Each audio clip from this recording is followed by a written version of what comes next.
Gujarat planning commission की जो 12th plan के ड्राफ्ट डॉक्यूमेंट पर जो डिबेट थी उसके लिए मैं आज आया था। मैंने अपने कुछ विचार उसमें रखे हैं। खास करके मैंने प्रधानमंत्री की जो स्पीच है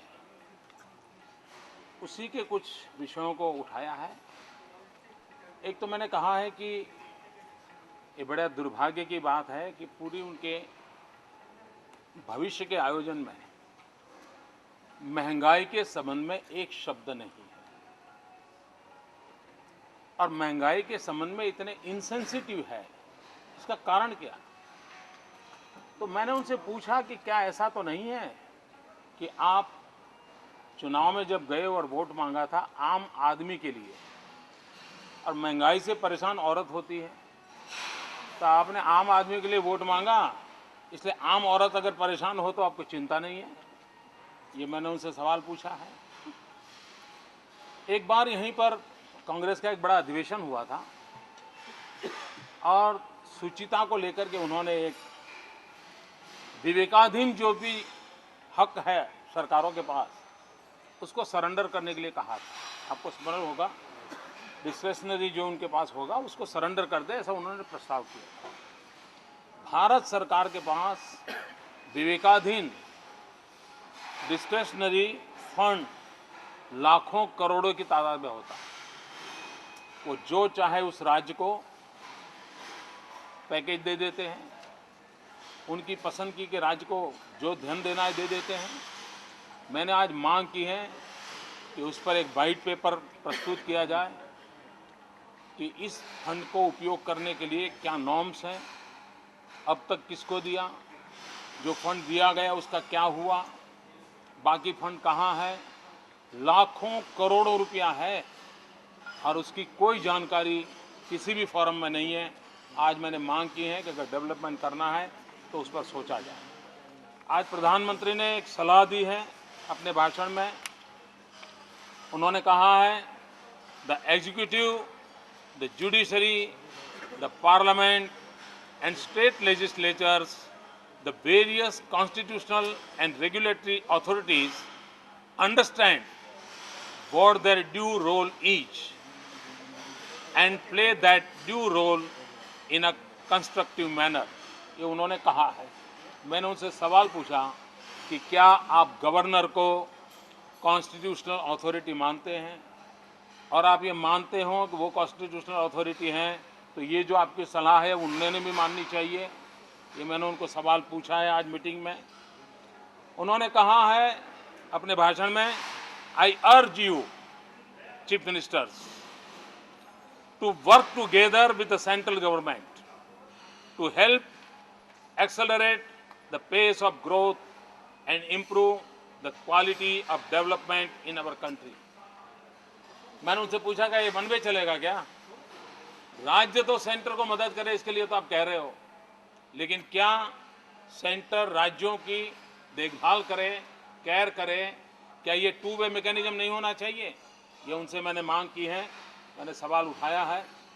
उनके पेज 8 से 11 तक 3 पेज ऐसे उनके भाषण के जो उन्होंने पॉलिटिकल डिस्कोर्सेस दिए हैं, और उन्होंने कहा है कि एक बार चुनाव समाप्त हो जाए तब सबने डेवलपमेंट में लगना चाहिए, राजनीति नहीं करनी चाहिए, ऐसा प्रधानमंत्री ने कहा है। Once elections are over and a government is formed, the political process works to allow governments to function in a manner where the needs of longer-term development do not become hostage to short-term concerns. मैंने उनको पूछा, क्या आपके केंद्र सरकार के department राज्यों के साथ कम से कम ये मर्यादा रखने को तैयार हैं? और आप प्रधानमंत्री हैं, कांग्रेस पार्टी के हैं, क्या गुजरात में अपोजिशन पार्टी आपकी बात मानेगी? ये मैंने उनको सवाल उठाया है। अब वो जवाब कब देंगे वो तो मुझे मालूम नहीं है। उन्होंने जो कहा है कि भाई ग्लोबल कारणों से ग्रोथ हम अचीव नहीं कर पाए, और उसमें भी उन्होंने कहा है कि industrialise countries are slowing down. मैंने उनसे कहा हिंदुस्तान में गुजरात इंडस्ट्रियलाइज स्टेट है, लेकिन हमारा ग्रोथ रेट प्लानिंग कमीशन ने जो हमसे एक्सपेक्ट किया था वो हमने पूरा किया है। अगर स्लो डाउन का इम्पैक्ट होता, रिसेशन का इम्पैक्ट होता तो गुजरात पे भी होना चाहिए था, और ऐसा तो नहीं होता गुजरात पर हो ना और देश पर हो जाए। और इसका मतलब यह है कि सिर्फ ये कारण नहीं है, देश प्रगति नहीं कर पा रहा है, उसके कारण आपके खुद के कॉन्ट्राडिक्शन है, आपके खुद के कन्फ्यूजन है। और मैंने उनको बताया, एनर्जी डिपार्टमेंट और कोल डिपार्टमेंट उसका मेल नहीं है। मैंने उनसे ये भी कहा कि हमने तो सुना है कि च्युइंग गम जोड़ने का काम करते, कहीं भी च्युइंग गम लगाओ तो चिपक जाता है, लेकिन आपके यहाँ च्युइंग गम के काम 2 डिपार्टमेंट आमने सामने हो जाते हैं। तो मैंने कहा ऐसा कैसा आपके यहाँ चल रहा है? तो मैंने बहुत विस्तार से आज इन सारे विषयों को उनके सामने रखा है। कोल मिनिस्टर खुद कहते हैं गो नो गो, गो नो गो, अब आप गो, और क्या। तो यही चल रहा है। अब ये पहली दिवाली देश में शायद होगी कि भारत सरकार की नीतियों के कारण दिवाली में अंधेरा होगा, ये पहली बार होगा। और उसका कारण कोल के संबंध में उनके पास कोई स्पष्ट नीति नहीं है, कोयला पहुंचाने के लिए कोई व्यवस्था नहीं है, और उसका परिणाम ये हुआ है। उसी प्रकार से मैंने कहा कि आप कहते हो भाई डेवलपमेंट करना है, अगर आपको 12 प्लान करना है, ग्रोथ कहाँ से होगा? एक तो इंडस्ट्री ग्रोथ होगा, एग्रीकल्चर ग्रोथ होगा, सर्विस सेक्टर का होगा। एग्रीकल्चर में अंदर आप लोगों को फर्टिलाइजर भी दे नहीं पा रहे हो। पिछले 7 साल से आप शासन कर रहे हो, 1 किलोग्राम नया फर्टिलाइजर पैदा करने का एक कारखाना आपने लगाया नहीं है। इतना ही नहीं, रॉक फॉस्फेट आपके पास है नहीं। चाइना पूरे अफ्रीकन कंट्रीज में रॉक फॉस्फेट को कवर कर रहा है। भारत सरकार एग्रेसिवली रॉक फॉस्फेट को कवर करे ताकि हिंदुस्तान के किसान को फर्टिलाइजर आप दे सकें। मैंने उनसे आग्रह किया है, अगर आप agro infrastructure, agro technology and value addition, इन तीनों विषय में अगर धन खर्च नहीं करते हैं तो आप हिंदुस्तान के एग्रीकल्चर सेक्टर को बढ़ावा नहीं सकते।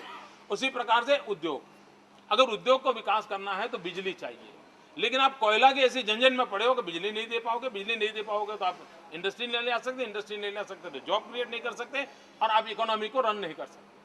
तो इन सारे विषयों के जवाब उनके 12 प्लान में नहीं है। इसका मैंने विस्तार से उनके सामने आज मेरा अपना बयान दिया है। मेरा लिखित भाषण भी है, लेकिन मैं लिखित भाषण वाला ही बोलता हूँ, ऐसा नहीं है और कुछ बहुत भी बोल के आया हूँ।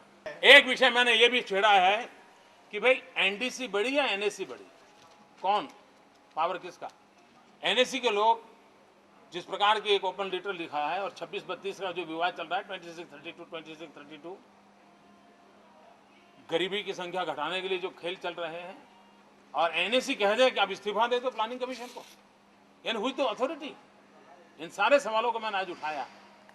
Jayalalitha has said that central measures, many of them are fascist. She spoke very strongly against the government. केंद्र सरकार के खिलाफ फासिस्ट है।